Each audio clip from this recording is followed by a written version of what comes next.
Assalamualaikum warahmatullahi wabarakatuh. Perkenalkan, nama saya Fira Latul Badri dengan NIM 22002018. Di sini saya akan menjelaskan tentang dasar-dasar pembuatan keputusan dan faktor-faktor yang mempengaruhi keputusan. Yang pertama, dasar-dasar pembuatan keputusan. Menurut George Arteri, dasar pengambilan keputusan ada 5, yaitu 1. Intuisi, yaitu suatu proses bawah sadar atau tidak sadarnya yang timbul atau tercipta akibat pengalaman yang terseleksi, memiliki sifat subjektif sehingga mudah terkena pengaruh. Yang kedua, pengalaman, memiliki manfaat bagi pengetahuan praktis karena pengalaman dapat memberikan keadaan sesuatu, dapat mempertimbangkan untung rugi, baik buruknya keputusan yang akan diambil.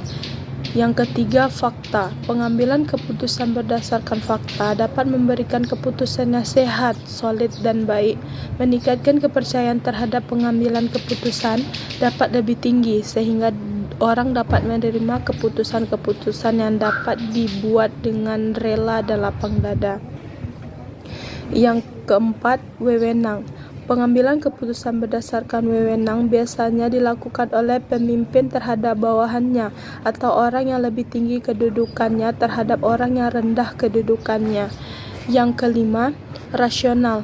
Pada pengambilan keputusan berdasarkan rasional, keputusan yang dihasilkan bersifat subjektif, logis, lebih transparan, konsisten untuk memaksimumkan hasil atau nilai dalam batas kendala tertentu, sehingga dapat dikatakan mendekati kebenaran atau sesuai dengan apa yang diinginkan.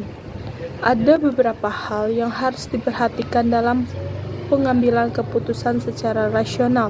Yang pertama, kejelasan masalah. Yang kedua, orientasi tujuan. Yang ketiga, pengetahuan alternatif. Yang keempat, profesi yang jelas. Yang kelima, hasil maksimal. Yang kedua yaitu faktor-faktor yang mempengaruhi keputusan. Ada 4 faktor yang mempengaruhi munculnya suatu keputusan, yaitu 1. Posisi atau kedudukan. Faktor posisi atau kedudukan sangat mempengaruhi suatu pengambilan keputusan. Para pemilik perusahaan sangat sering menghilangkan kaidah pengambilan keputusan yang benar disebabkan sang pemilik dengan posisinya membuat suatu keputusan dengan sepihak atau intuisi atau kepentingan sepihak yang juga sering diakui dan disetujui oleh para direksi dan karyawan sebagai wujud penghormatan dan penghargaan atau disebabkan kekhawatiran beda pendapat yang berujung pada ketidakpatuhan. Yang kedua, masalah. Faktor masalah dalam pengambilan keputusan sangat berpengaruh. Dalam manajemen strategik, sangat jelas bahwa untuk masuk pada suatu keputusan atau solusi penyelesaian harus dimulai dengan mengetahui permasalahan-permasalahan melalui berbagai formula evaluasi yang melahirkan berbagai permasalahan yang akhirnya ditetapkan sebagai rujukan dalam menentukan keputusan penyelesaian. Yang ketiga, situasi dan kondisi. Faktor situasi dan kondisi dalam pengambilan keputusan sangat rentan dengan kualitas keputusan yang dikeluarkan. Dapat kita misalkan bahwa pada saat kenaikan bahan bakar minyak sangat tidak tepat, para produsen kendaraan meningkatkan produksinya. Maksudnya bahwa momentum situasi dalam kondisi tidak mendukung. Yang keempat, tujuan. Faktor tujuan dalam pengambilan keputusan sangat jelas menjadi sangat pokok sebab hasil keputusan tidak didasari oleh faktor tujuan adalah ngambang sebab keputusan tersebut tidak mempunyai arah dan saranan yang dituju.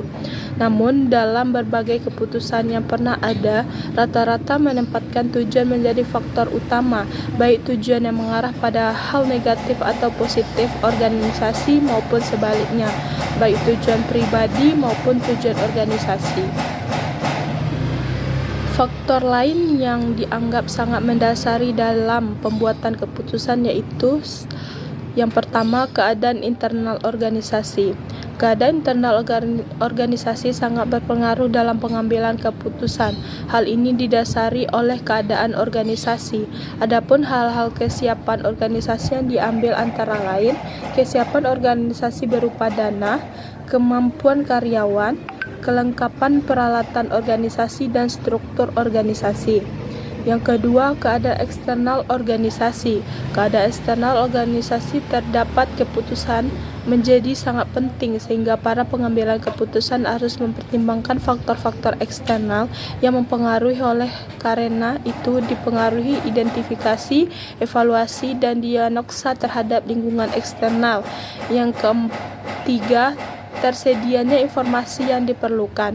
Informasi dalam pengambilan keputusan menjadi faktor yang harus dipengaruhi sebelum keputusan diambil atau ditetapkan, sebab informasi yang diterima akan memberikan sasaran keputusan seiring dengan kebutuhan sesungguhnya. Yang terakhir yaitu yang keempat, kepribadian dan kecakapan pengambilan keputusan. Kepribadian dan kecakapan menjadi faktor penting dalam pengambilan keputusan. Inteligensi, kapasitas, kapabilitas, keterampilan, penilaian, kebutuhan menjadi bahagian kepribadian dan kecakapan yang dapat mempengaruhi hasil keputusan. Bahwa orang pintar dengan orang bodoh akan sangat berbeda dalam menentukan suatu keputusan. Mungkin itu saja yang dapat saya jelaskan pada presentasi kali ini. Kalau ada salah kata saya mohon maaf. Saya sudahi. Wassalamualaikum warahmatullahi wabarakatuh.